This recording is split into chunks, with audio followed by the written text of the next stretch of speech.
नमस्कार, मैं हूं अर्जिता मिश्रा। आप देख रहे हैं सी न्यूज़ भारत। वक्त हो चुका है न्यूज़ बुलेटिन का। जानते हैं फिलहाल की न्यूज़ बुलेटिन पर। बिहार पश्चिम चंपारण में सिकटा पावर हाउस के सामने विभाग के अधिकारियों के नाम मुर्दाबाद का नारा लगा रहे ये लोग पिछले 10 दिनों से इस भीषण गर्मी में बिजली के लिए त्रस्त हैं। दरअसल ये मुर्दाबाद का नारा ग्रामीणों को तब लगाना पड़ रहा है जब विभाग के जेई ने इन लोगों से मिलने से इनकार कर दिया। ये सभी परेशान ग्रामीण लोग कल्याण विकास मंच के जिला संयोजक राजन चौरसिया के नेतृत्व में विभाग से अपनी लड़ाई लड़ रहे हैं, जिसमें महिलाओं की संख्या सर्वाधिक है। आज हम लोग सिकटा के पावर हाउस में सभी ग्रामीण लोग आए हुए हैं। हमारी समस्या है कि पिछले 10 दिनों से बिजली हम लोग का ट्रांसफार्मर खराब है और बिजली गुल है, और हम लोग बार बार आकर जेई से अपना कंप्लेन अनुरोध कर रहे हैं, लेकिन पर हमारी यहाँ पर सुनने वाला कोई नहीं है। हम लोग यहाँ बेतिया से सीनू संवाददाता विपुल कुमार की report. Shri Ram Rekha Singh inter college के 9वीं का छात्र दीपक चौधरी कुशल दैया गांव का निवासी है। पढ़ाई लिखाई में तेज तर्रार दीपक उर्वा क्षेत्र ही नहीं पूरे गोरखपुर में अपनी प्रतिभा के कारण इन दिनों चर्चा में है।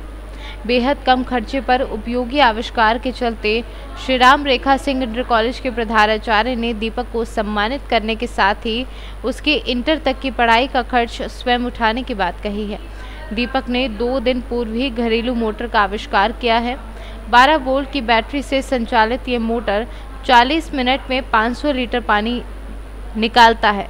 पूछने पर उसने बताया कि इससे गाड़ी में लगने वाला वाइपर मोटर, बैटरी और स्वयं की बनाई हुई पंखी का इस्तेमाल किया गया है। गोरखपुर से सी न्यूज़ संवाददाता आशुतोष चौधरी की रिपोर्ट। राम जानकी मार्ग स्थित गोला चंद चौराहा बीबरी चौराहा गोला की सड़क की हालत बहुत खराब है। सड़क पर जगह जगह गड्ढे हैं। ऐसे में सड़क से गुजरने वालों को काफी दिक्कत होती है, जबकि ये सड़क राम जानकी मार्ग लखनऊ से बनारस तक जाती है। साथ ही गोला तहसील मुख्य सड़कों में से एक है। लोगों का कहना है कि कई महीनों से ये सड़क जस की तस पड़ी हुई है। कई बार शिकायत करने के बाद भी इसकी मरम्मत को लेकर कुछ नहीं किया जा रहा। सड़क की हालत दिन प्रतिदिन और खराब होती जा रही है। हल्की सी बारिश में सड़क के गड्ढों में पानी इकट्ठा हो जाता है, लेकिन इस सड़क की हालत पिछले 3 सालों में जितनी खराब हुई है उतनी खराब कभी नहीं हुई।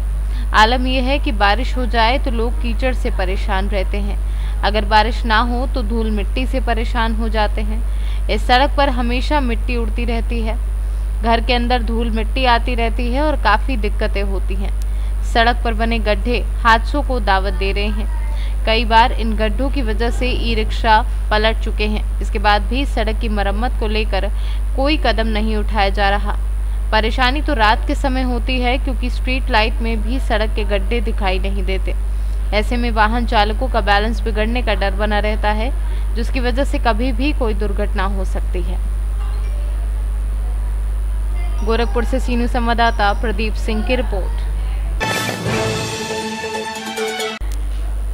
आजमगढ़ थाना रानीगंज में आत्महत्या का दुष्प्रेषण करने वाले अभियुक्त पति को पुलिस ने गिरफ्तार कर लिया है। आजमगढ़ से सीनू संवाददाता सीवी भास्कर की रिपोर्ट।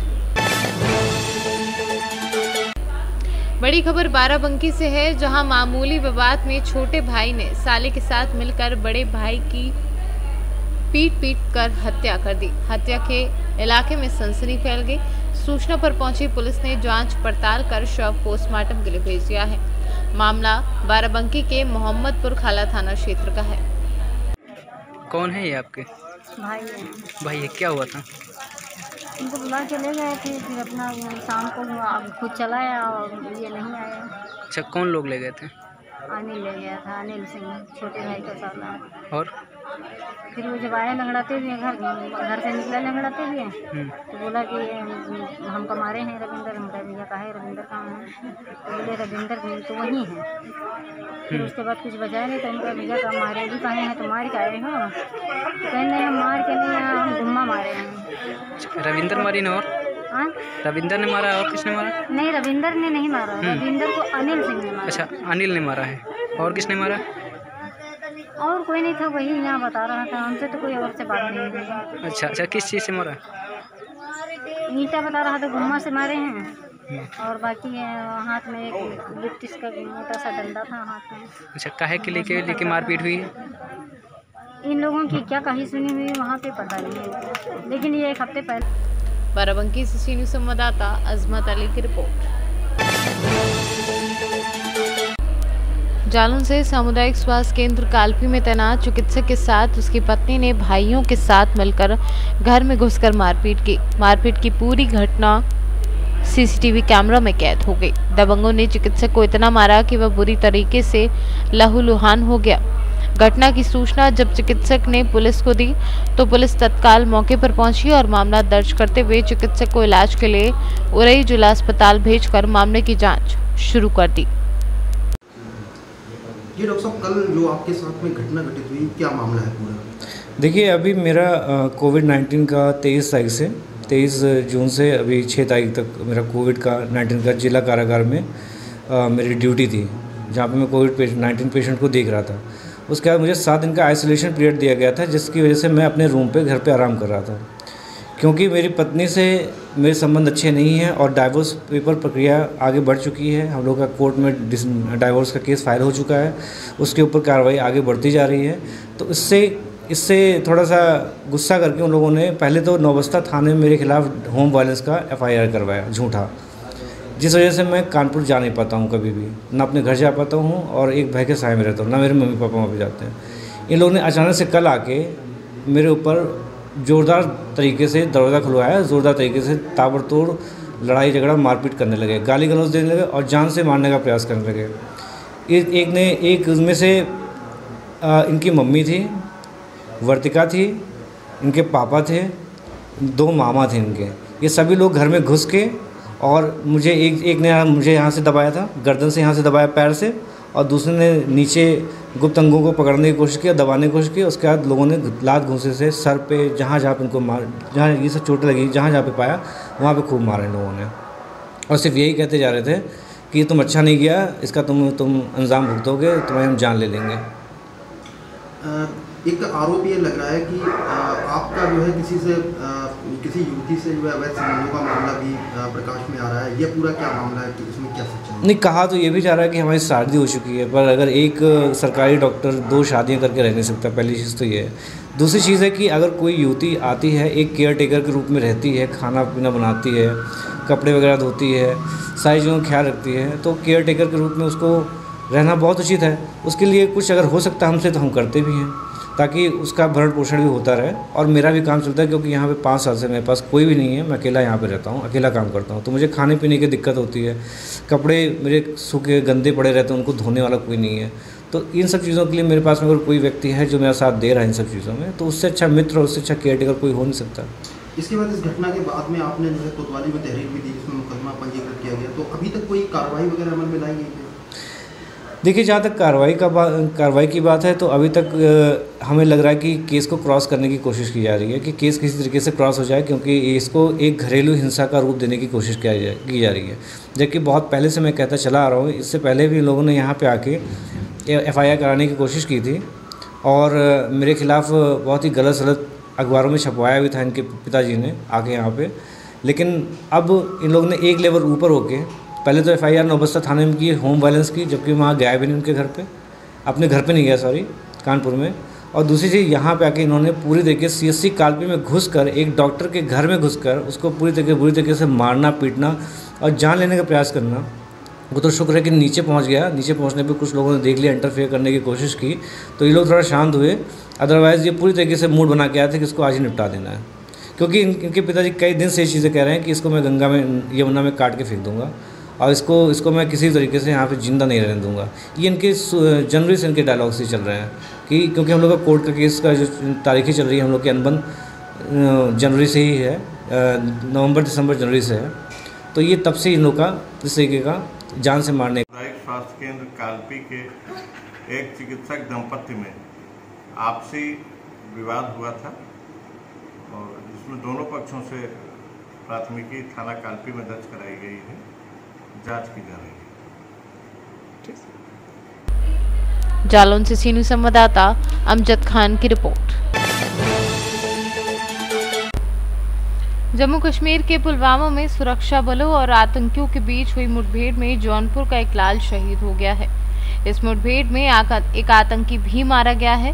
वहीं सुरक्षा बलों और आतंकियों में मुठभेड़ जारी है। जौनपुर जिले के जलालपुर थाना क्षेत्र के इजरी निवासी कांता यादव के पुत्र जुलाजीत यादव पुलवामा में मंगलवार की रात आतंकियों से मुठभेड़ में शहीद हुआ। जवान RR 53 बटालियन में सिपाही के पद पर तैनात थे। मंगलवार की रात 2 बजे पुलवामा में हुई मुठभेड़ में वह शहीद हो गए। उनके एक साथी को भी गोली लगी है। उस मुठभेड़ में एक आतंकी को भी मार गिराया गया है। सुबह जवान की शहादत की खबर मिलते ही गांव में कोहराम मच गया। जुलाजीत की 3 वर्ष पहले शादी हुई थी। उनका 1 साल का बेटा भी है। वहीं शहीद के पिता का 2 वर्ष पहले निधन हो गया था। जुलाजीत अपने पिता के इकलौते बेटे थे। जौनपुर से सीनियर संवाददाता कृपाशंकर यादव की रिपोर्ट। झांसी में आज कोरोना के संक्रमण काल में अधिवक्ताओं और उनके परिवार को आर्थिक गंभीर हालात का सामना करते देख उत्तर प्रदेश सरकार के राज्य मंत्री स्वतंत्र प्रभार हरगोविंद कुशवाहा को एक ज्ञापन सौंपा गया।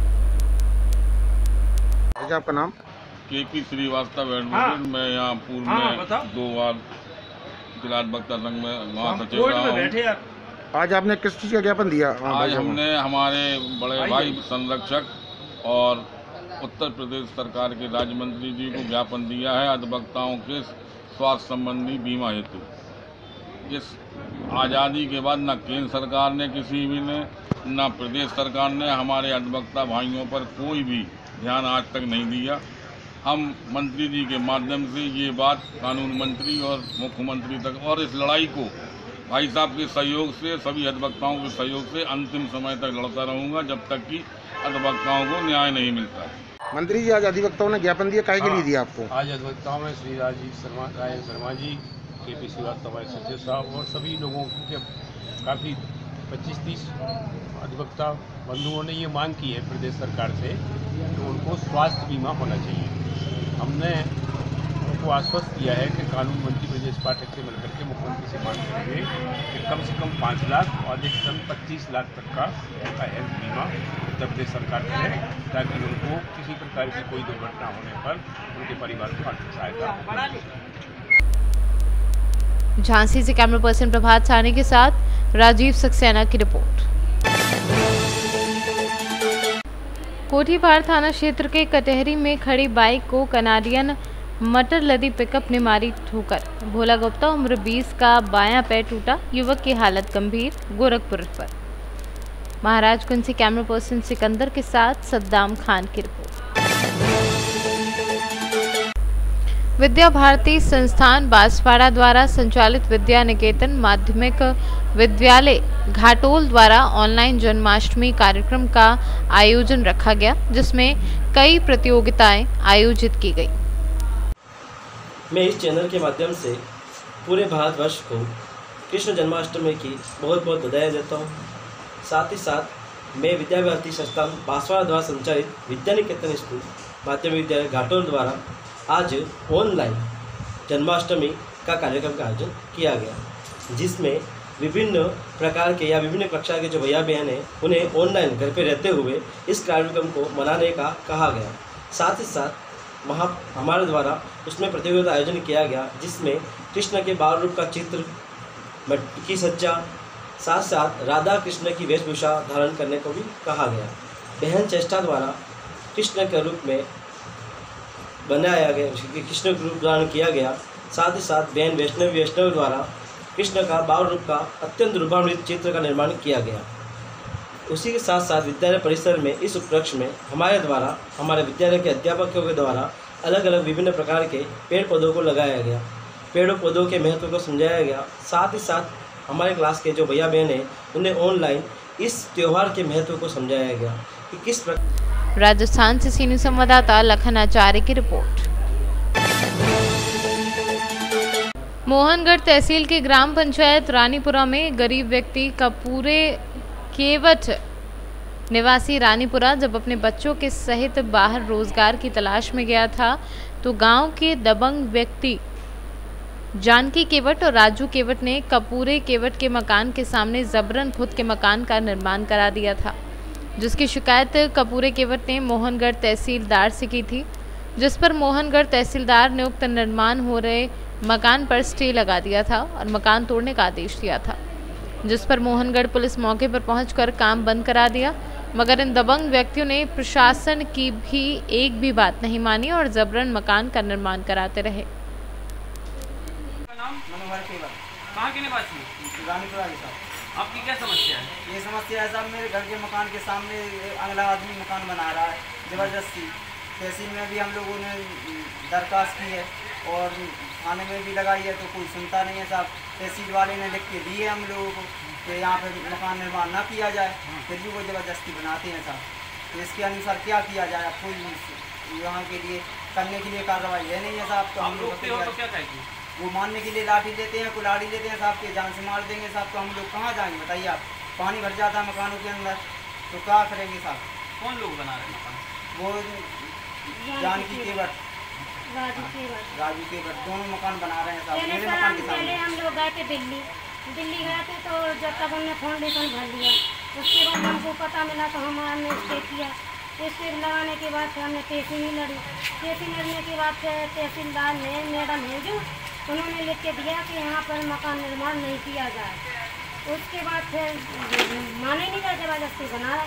क्या कलेक्टर ले चली जाए, तहसीलदार ले चली जाए, हम कहते हैं हम पटवाई करे जो पटवाई खान के पैसा हमसे मांग रहा कि सब हमने दिए नहीं, और उनकी तहसील ले रखी तो उन्हीं की पक्ष में बोलता है। तो हम लोगों से आता है तो धमका के ये बोलता है 5 फुट ले लो, 10 फुट ले लो, बना लेने दो। क्यों तुम मना करते हो? बना लेने दो, तुम कुछ नहीं कर पाओगे। हाँ वो सब कुछ कर लेंगे, तुम कुछ नहीं कर पाओगे। हम जतारा भी गए थे साहब, जतारा। टीकमगढ़ से सीनियर संवाददाता साकेत यादव की रिपोर्ट। अभी के लिए न्यूज़ बुलेटिन में बस इतना ही। देश दुनिया की तमाम खबरों के लिए बने रहिए सी न्यूज़ भारत के साथ। हर खबर आपके साथ, आपके